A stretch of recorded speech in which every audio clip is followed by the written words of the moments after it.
Conflicts between China and its neighbors in the South China Sea aren't likely to subside anytime soon. The annual meeting of the Association of Southeast Asian Nations ended this week with no resolution on South China Sea tensions over territorial disputes.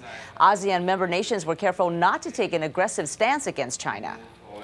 So it is not that one party is trying to influence others or the others is against the one country, or ASEAN, not the ASEAN versus China. So this is what we call it the ASEAN way. We would like to settle all these kind of disputes in a very peaceful manner. China and Vietnam are locked in conflict over the Spratly Islands and recently engaged in a months-long standoff over the illegal placement of oil rigs by a Chinese state-owned oil company. The standoff sparked anti-Chinese riots in Vietnam. China is also disputing territorial claims to the Scarborough Shoal and other outcrops by the Philippines. So the diplomatic standoff continues, and there's likely to be more confrontations between China and Southeast Asian nations in the South China Sea as well. John Fasman is the Economist Southeast Asia correspondent, and he joins us on Skype. Thanks for coming back to LinkAsia. My pleasure. Thanks for inviting me back. So was this ASEAN summit a diplomatic failure for the U.S.?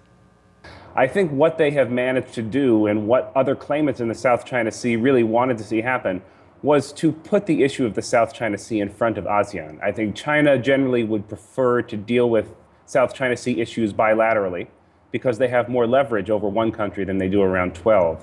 So I think just by getting ASEAN countries to talk about the South China Sea in a forum together, that represents a step forward of sorts.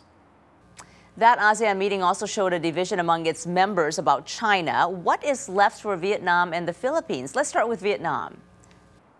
Well, Vietnam, since the oil rig was inserted earlier this spring, it was withdrawn, but it was put in at a time of China's choosing and was taken out at a place of its choosing. Since that happened, it has really gotten support from other rivals of China, really. So the United States has discussed lifting the weapons embargo on Vietnam. Now, that may be a symbolic move because Vietnam buys a lot of its weapons from Russia, where it's lower cost, where they cost less.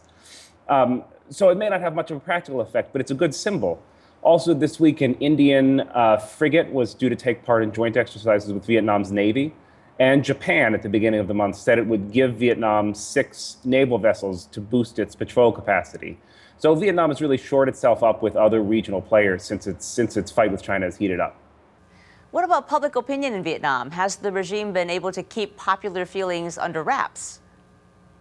Well, that's quite dangerous. I mean, they were, after the rig was inserted, there were anti-Chinese protests that were generally peaceful and government organized. But then as a spillover from that, there were riots in which several people were killed at Chinese factories.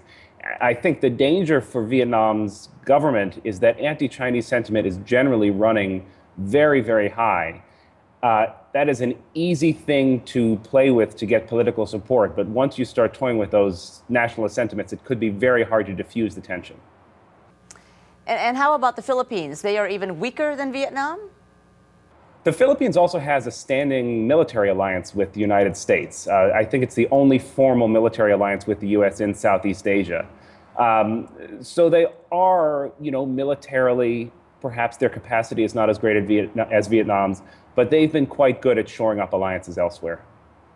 Do you see any signs at all that Beijing will reconsider or that Hanoi and Manila will accept China's territorial claims? No, I mean, that's what makes this thing so damnably difficult. The competing claims are in direct contradiction with each other, and I don't really see any sign that anyone will back down. Thanks. John Fasman is Southeast Asia correspondent for The Economist magazine.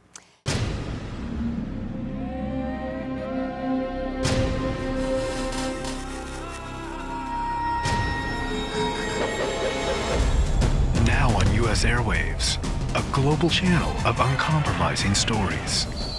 World news, documentaries, entertainment, and culture. Link TV, connecting you to the world. For more information, visit linktv.org.